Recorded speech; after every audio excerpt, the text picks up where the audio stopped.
I bought expensive running shoes thinking they would make me faster. They did not. Not because the shoes were bad, but because I did not understand what I was actually buying.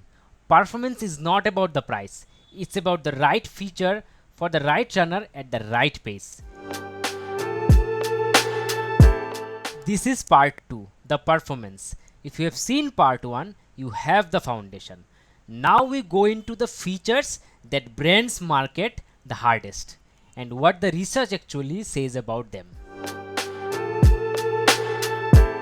Stack height is how thick is the sole from the ground to your foot. Modern super shoes can go up to 40 to 50 mm.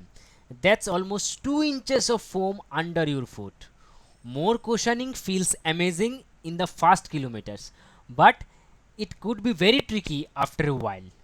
Research shows that runners in the highest stack shoes spent longer in an everted foot position, meaning the ankle was rolling outward and showed reduced hip stability compared to the mid-height shoes.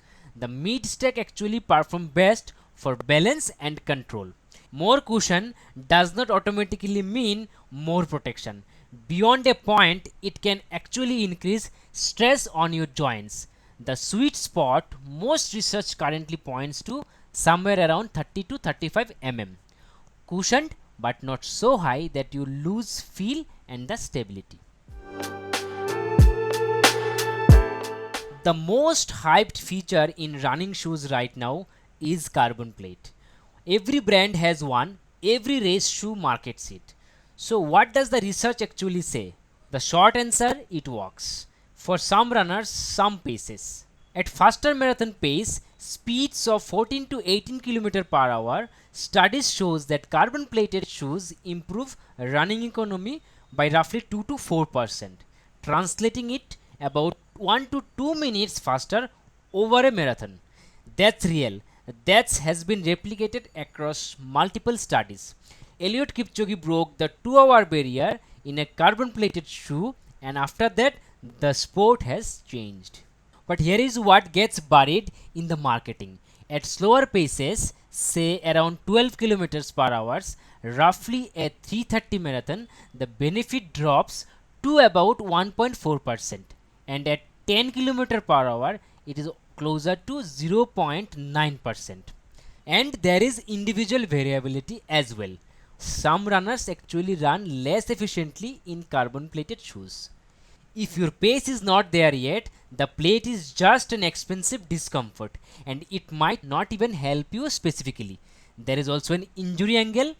I will come back to this in part 3. As shoes get lighter, they often sacrifice structure.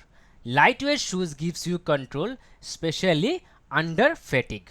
Increased stack height, which often comes with performance shoes, can increase ankle instability risk. If your ankle strength is not ready, lighter is not better. Lighter just means more exposure with less support. This is something worth building during the training, not bypassing with footwear. I learned this the hard way. During Vedanta Delhi half marathon, I was running in Adidas Adizero Adios Pro 3. Outstanding energy return, one of the best shoes I have run in. But the road was dark and the shoe optimized for speed has less lateral stability. One wrong step on an uneven patch and I slipped and fell down. My knee was bleeding. Anyways, nothing serious that day, but it made me stop and think a shoe that feels fast is not always the shoe that keeps you safe. The context of where you run, the lighting, the surface, the fatigue level, these things interact with your shoe's feature. No single shoe is right for every situation. This one is my favorite. There is a rough rule of thumb in running. Every 100 gram reduction in shoe weight saves about 1% of energy over a run. Race shoes are often sub 200 gram. Daily trainers could be around 280 to 300 grams. Light shoes feel fast and often are faster, but light shoes may not be the best choice if your form breaks down under fatigue. This is why most serious runners don't train in their race shoes every day. You want to build strength in a slightly heavier, more supportive shoe and then save the light shoe for the races. Modern foams like ZoomX, PEBA or Light Strike Pro can return 85 to 90% of energy on impact. Traditional EVA foams return around 55 to 65%. That difference is real and you can feel it. But here is the part nobody talks about.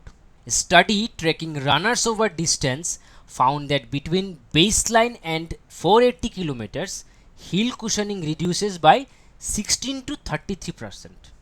And the alarming part, none of the 15 runners in the study self-reported noticing a significant drop in cushioning, even after 640 kilometers. Your feet adapts. They stop telling you the shoe is dead. That's exactly when injury risk rises. We will come back to this in part 3 when we talk about durability and rotation. Okay, let me leave you with this. A run repeat analysis of 391 shoe models across 24 brands found that higher price actually correlated with lower user ratings. The most expensive shoes were not the most loved. Technology improves year over year, but not dramatically. Last year's version of the same shoe often gives you 95% of the performance at 60 to 70% of the price. Don't chase the latest model, chase the right model for you where you are right now. To summarize, these are the features that actually matter, not the brand on the box. Stack height, carbon plate, stability, weight, foam, and value. But here is the thing, even if you get all of this right, you can still get injured. And most of the injuries don't come from training hard. They come from small decisions. Shoe decision is one of them. That's part 3. This is Birajology, train with